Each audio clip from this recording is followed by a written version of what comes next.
Kia ora everybody and welcome back to another episode of Aotearoa Health Journeys. So today I wanted to speak about the loss of te reo Māori and the impact on Hauora. So the systemic suppression of te reo Māori in schools began in the mid-19th century, particularly after the 1867 Native Schools Act, and the revival of the language gained significant momentum in the 1970s. Suppression of te reo Māori. Following European colonisation, New Zealand schools were used as instruments to assimilate Māori children. The Education Ordinance Act of 1847 established English as the predominant language in schools, and children were discouraged or punished for speaking te reo.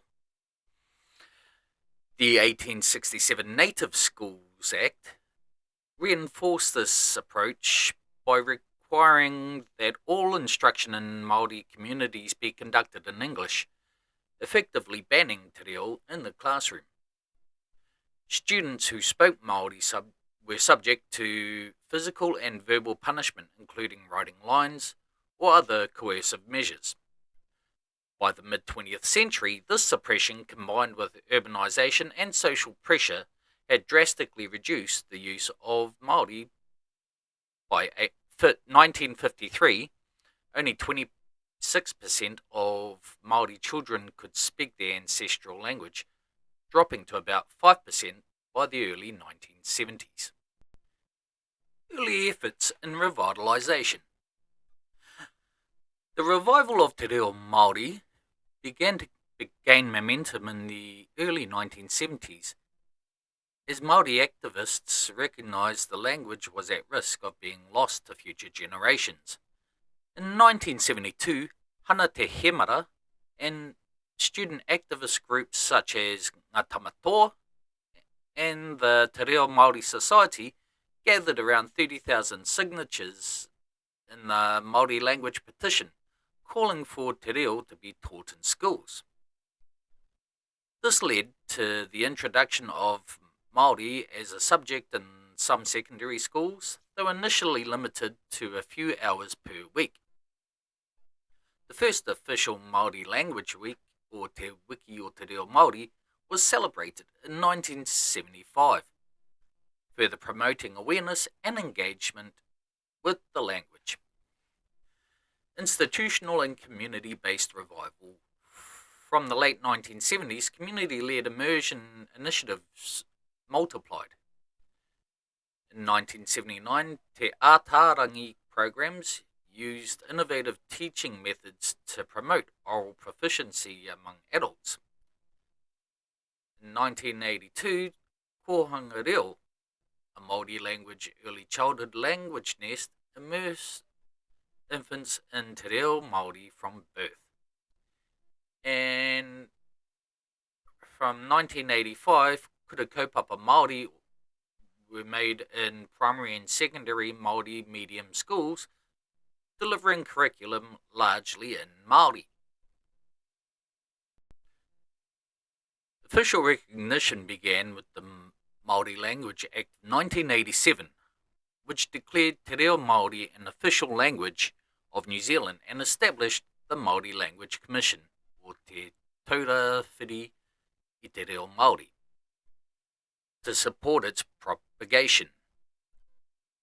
These initiatives, combined with broadcasting in Māori, have steadily increased the language's presence in public life. Effects on Māori communities. So on the website Te Tai, which is the Treaty Settlement Stories, after the Second World War, te reo Māori faced many serious challenges, even the threat of extinction. In 1900, 95% of Māori were fluent in te reo Māori, but the proportion had decreased to 25% by 1960. Of great concern was the loss of language among children. Only a quarter of Māori school children could speak Māori in 1953, and just 5% in 1975. The loss of language reflected a decline in Māori well-being. Māori had been seeking to highlight this state of affairs for some time. In 1961, the government released a report by Jack Hunn on the work of the Department of Māori Affairs. While many Māori disagree with Hunn's research methods, Māori were not consulted, in other words, and the report's ultimate conclusion that Māori and Pākehā should be integrated, the report did highlight the poor state of Māori well-being. Māori life expectancy was 15 years less than Pākehā, and Māori were 3 times as likely to be unemployed. The decline was partly caused by urbanisation. During and after the Second World War, Māori, encouraged by the government, began to move into towns and cities and integrate with the Pākehā population. Away from their marae and home communities, their use of te reo Māori, already in decline due to early state education practices, slipped away even more. The Hunn report had identified the trends of urbanisation and integration and encouraged their continuation, with Māori whānau pepper-potted among Pākehā families. Not only were increasing numbers of Māori living in English-speaking communities, the media available to Māori were similarly dominated by the English language. Radio broadcasting had grown in popularity since its beginning in the early 1920s. A small amount of Māori content existed, including Te Puna Wai Kōrero, a long-running English-language program reflecting the interests of Māori, and Māori show bands and pop music. But the medium was overwhelmingly broadcast in English. Rare exceptions included a wartime Māori language news broadcast. In June 1960, television was broadcast for the first time in New Zealand. The medium quickly spread through the country. Broadcasting was controlled and funded by the government, and was almost entirely in English for several more decades. The Hunn report also commented on education, noting that Māori were underrepresented at universities and in apprenticeships. Māori teachers sought to address these gaps by creating homework centres and Māori education advancement communities, and by raising funds for the Māori Education Foundation. Māori also supported the play centre movement, but play centre advocates encouraged Māori parents to speak English in order to prepare their children for primary school. Primary and secondary classes were still overwhelmingly taught in English. English was also strong within Māori homes. Between 1973 and 1979, Dr. Richard Benton led a survey of 6,470 Māori families throughout the North Island on their use of te reo Māori. He concluded there were about 64,000 fluent te reo Māori speakers, but that these speakers only felt secure speaking on marae and at certain religious observances. Another 30,000 Māori could understand conversational Māori. A major conclusion of Dr. Benton's study was that te reo Māori played a very marginal role in the lives of Māori children. Of the 4,090 households with children surveyed, only 170 had a youngest child who was fluent in te reo Māori. The language was simply not being passed on to the next generation, with Māori children being raised as monolingual in English. So when you hear something like that, it sounds pretty bad. But there was a bit of a revival, as talked about earlier, with Kohanga Reo and stuff that came in.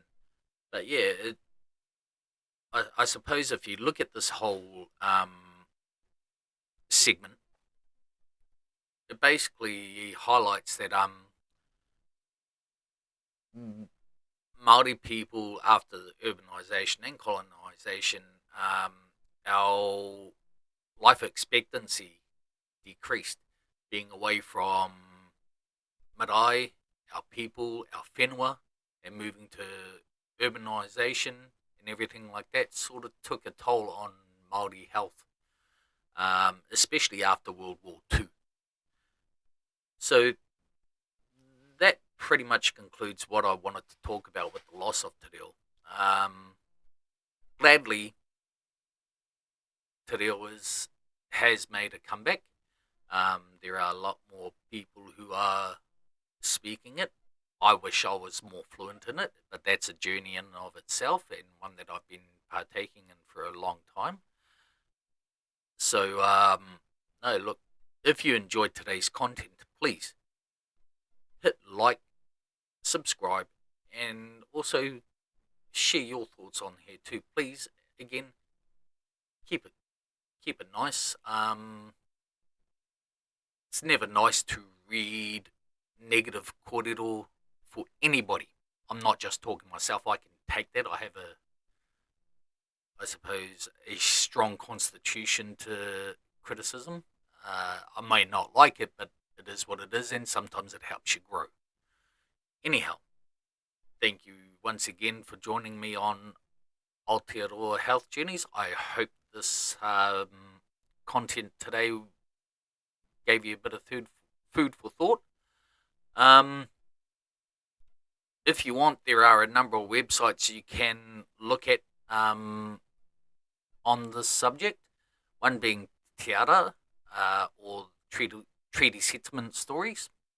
Another one would be on the New Zealand Parliament website, where you can look at Te Pihitana Reo Māori, or the Māori Language Petition, and that's got a whole article you can read about, which I did have a good read of.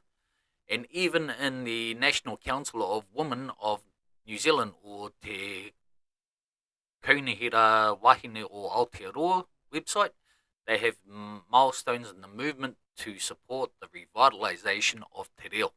And it's a really good article too. I had a good read through it. So, no, I encourage you, if you want to do a bit more research on it, please do. Anyway, for the last time, I'm going to thank you for joining me on Aotearoa Health Journeys this week, and hope to see you again soon.